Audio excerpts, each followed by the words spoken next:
This year, I've received a number of requests here, especially to talk on the topic of how someone forgot bad memories. So it has been a concern for a long time, and fortunately, this year I launched a book which is called the um, Design Thinking, Adaptability, and Resilience, of which the part of resilience is really addressing this question of forgetting bad memories, because we believe that resilience is bouncing back or spring back, living your life according to the meaning that God intended you to live. So for that reason, if someone is still living the daydream or having dreams, bad memories of the past, mean that he is not having a heart of resilience, or he has not yet adapted the heart of resilience, and for that reason is not living a productive life.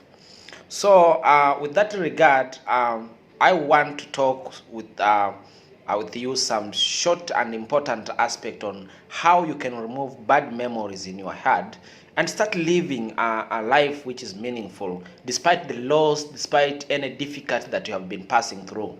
So, I'll have some few tips and journal them, write them down, and note which are important for you. Maybe they're not all of them will be applicable for you. Choose few of them and start implementing, and I know you'll come back with a feedback that there is something which is happening in your life.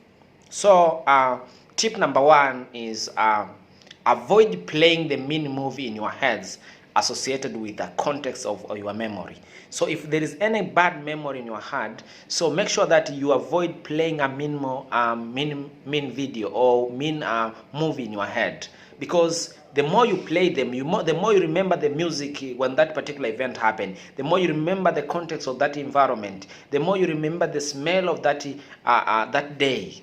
You always ruin your brain and you start living to that particular moment. The second thing is keep journal.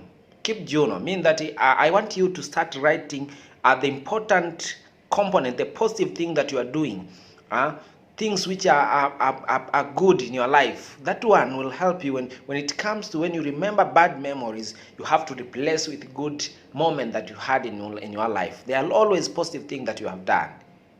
Tip number three is in response to flashback, you could also have been having a few verses which will remind you the true value that you have. That the event that happened should not have defined you. No, there are many other things to come which will define your future. So be positive and wake up and start living your life. Tip number four is practice mindfulness. When memories come to you, instead of allowing yourself to think and be engrossed in that memory, try to bring your attention to something that is present. Maybe good friends who are there, good smell which is there, good environment that you have prepared yourself for your life. All those things have to remove the bad memory. That one will accommodate you for the bright future. Tip number five is if you're still struggling a lot, use cognitive behavior. Cognitive behavior will help you because you have to say to yourself that it's you only who know much about that particular problem. Almost no one else who knows better than you. Therefore, forgiving yourself and start living on yourself is better than considering other people and thinking that maybe they're thinking of the situation that's happening. No.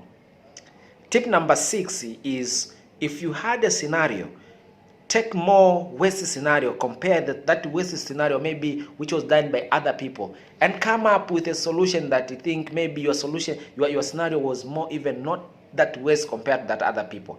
There is always more worst scenario than yours. So compare your scenario with other people's scenarios, and that one will help you to keep going. The tip number seven, which I'll encourage you, is above all, don't use negative strategies to forget bad memories. There are people who use alcohol. There are people who undergo drug abuse. No, that is not the strategy, not a right strategy for you to use. And above all, pray. God is always there to help you. Holy Spirit is always there to help you navigate any difficult situation. At last, you are the winner.